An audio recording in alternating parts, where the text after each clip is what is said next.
Hello and welcome to a presentation on neoclassical physics.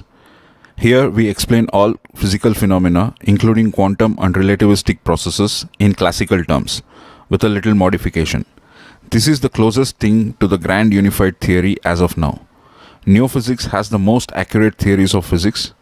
We challenge you to disprove us. If not, we welcome you to join us in the revolution.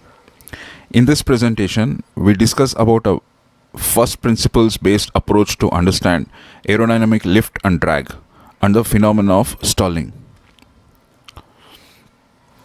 Lord Kelvin in 1895 famously pronounced that heavier than air flying machines are impossible. By 1903, Kelvin was proved wrong by two cycle mechanics, self-taught engineers from outside academia. Some of the theoretical misunderstandings that made Kelvin to make that statement persist even to this day. The lift phenomena still does not have a proper universal commonsensical explanation. Depending on whom we ask, most people will give one of the three popular variants of the wrong theory. After discussing the three wrong variants, NASA's Glenn Research Center on its official page has this to say about lift generation. Paraphrasing, the real details of how an object generates lift are very complex and do not lend themselves to simplification. For a gas, we have to simultaneously conserve the mass, momentum, and energy in the flow. Newton's laws of motion are statements concerning the conservation of momentum. Bernoulli's equation is derived by considering conservation of energy. So both of these equations are satisfied in the generation of lift. The conservation of mass introduces a lot of complexity into the analysis and understanding of aerodynamic problems. The simultaneous conservation of mass, momentum, and energy of a fluid, while neglecting the effects of viscosity, is called Euler equations. To truly understand the details of generation of lift, one has to have a good working knowledge of the Euler equations. So effectively, they are not offering any lucid explanation. We in this article try to gain clarity on the concepts of lift and drag. We explore the importance of collisions in the phenomena of flight and derive expressions to explain stalling in the most accurate and intuitive manner possible. So let us consider the problem of keeping a plank afloat at some height h against the force of gravity. Consider the plank of mass m cycling between height h plus h and height h minus h from the Earth's surface.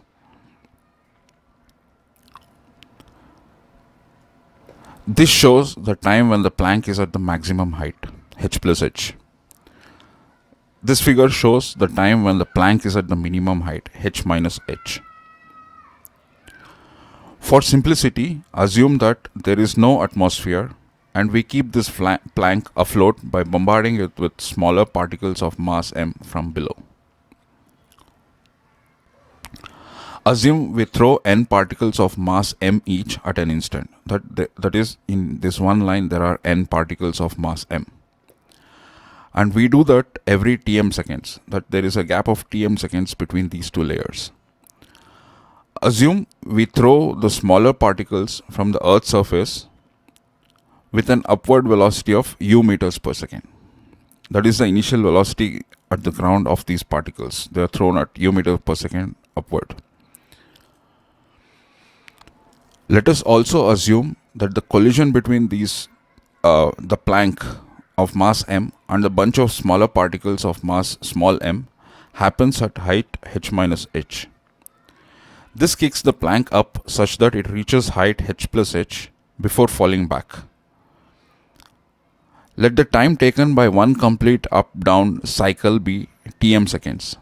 Meanwhile, the top layer of the particles, they fall down, collide with the layer of particles just below it, and they rise back.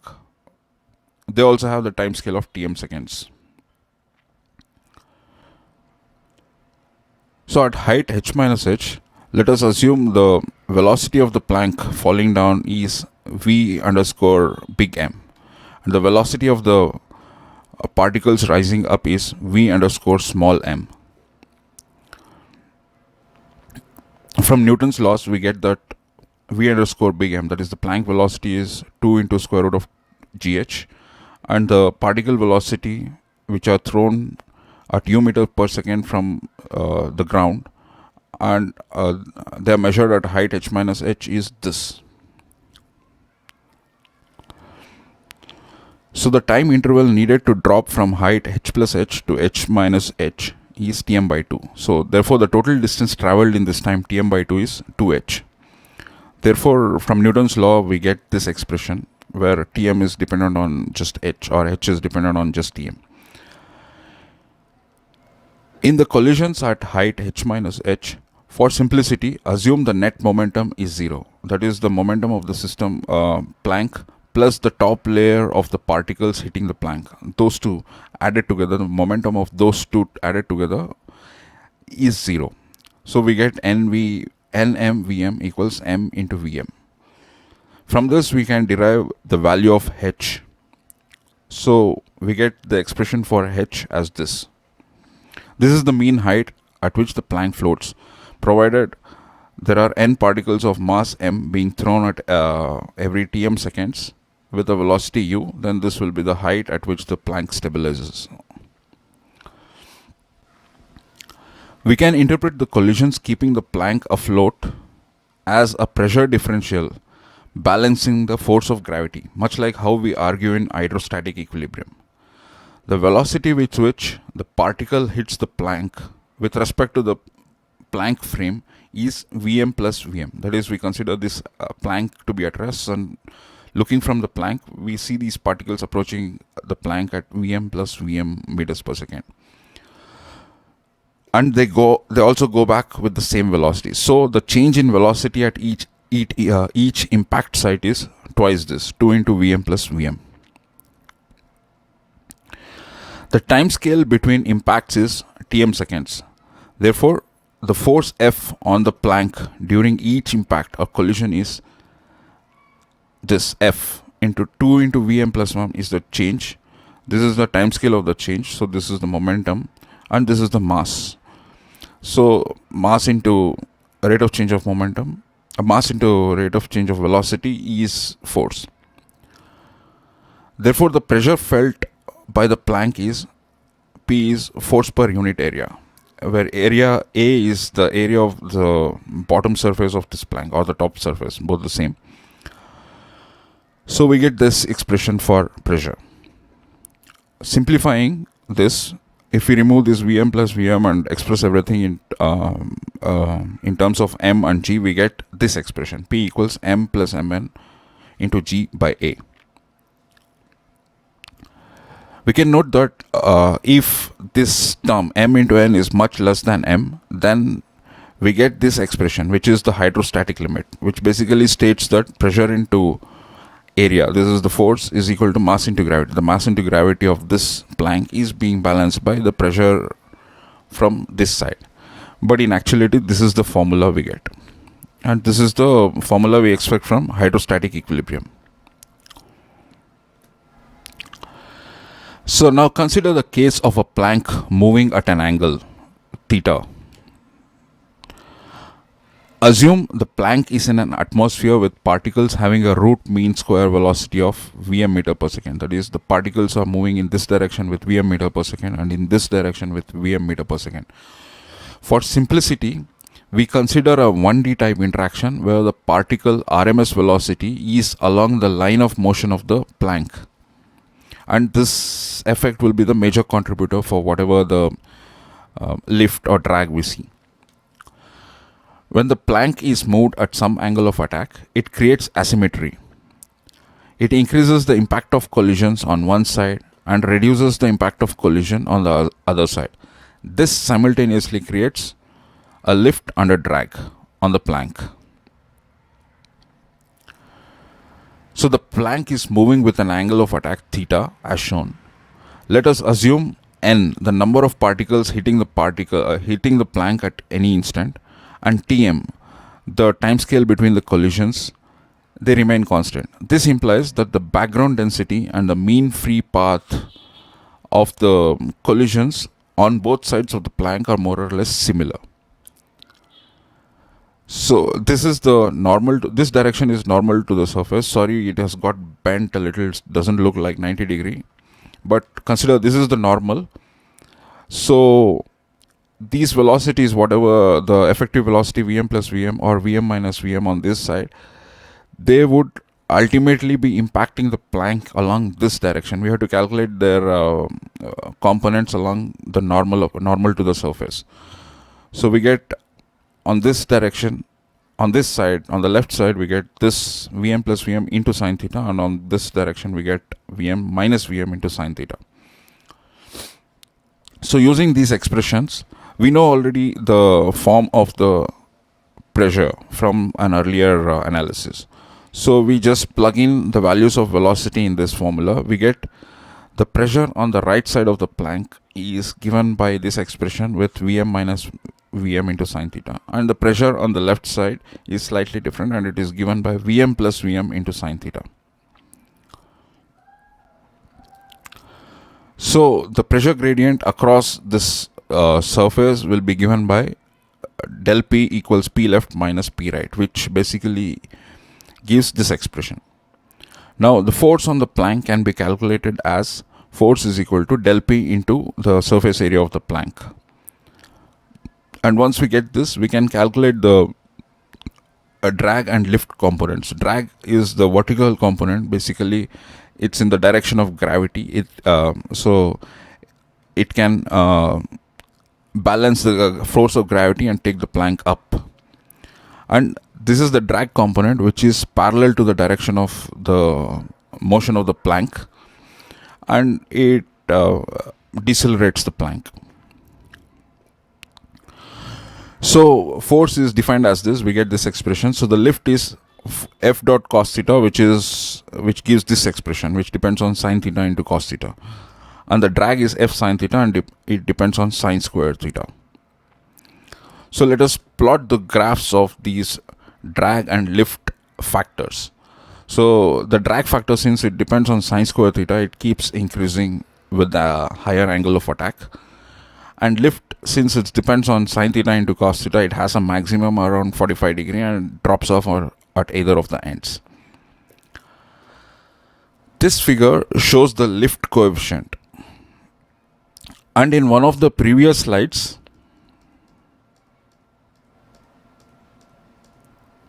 here on slide number 7, we saw another graph. This is the graph of the drag coefficient.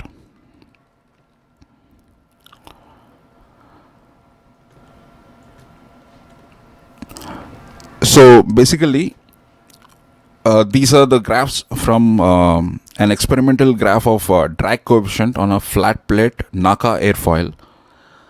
The experimental graphs have shapes very close to our theoretical predictions, but the drag to lift ratio in this case is unrealistic because it has a maxima at 0. For more realistic cases, the lift to drag ratio should peak at some non-zero angle of attack. So in order to get realistic lift to drag ratios, we may have to consider edge corrections like this. Suppose S is the side height of the plank. It is non-zero. It is a non-zero thick plank. So whatever the surface is here, it also has similar effect in the with the particle interaction of the atmosphere. So basically, if we get a force component here, we also get a force component normal to the surface here, and we can add up these two effects. So effectively we should add up the effects of these two lifts and these two drags to get the net effect on the plank. So effectively we get this as the expression. So lift originally was just dependent on sine theta into cos theta. Now because of this ratio, this is the length, side height S, and this is the length of the plank L. So depending on this ratio, we get this correction term. Similarly, the drag factor gets modified as the sine square theta plus S by L cos square theta. So these are the modified drag and lift ratios at some ratio S by L equals 1 by 10. So the top panel graph shows modified lift and drag factors. It is plotted at S by L equals 1 by 10. It corresponds to the cyan line in the bottom panel. When S by L is 1 by 10, the maximum lift to drag ratio is 1.3 Newton per Newton, and it happens around 30 degrees. The blue line in the bottom panel shows a lift to drag ratio at S by L equals 100, 1 by 100. Here the maximum lift to drag ratio is around 2.6 Newton per Newton, and it happens around 15 degrees.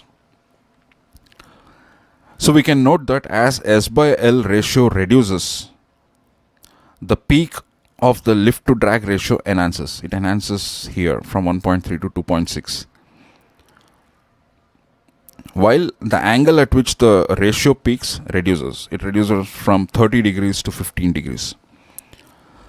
So the peak angle at which the peak happens may be related to the angle at which the stalling begins, because beyond this point the drag force starts dominating.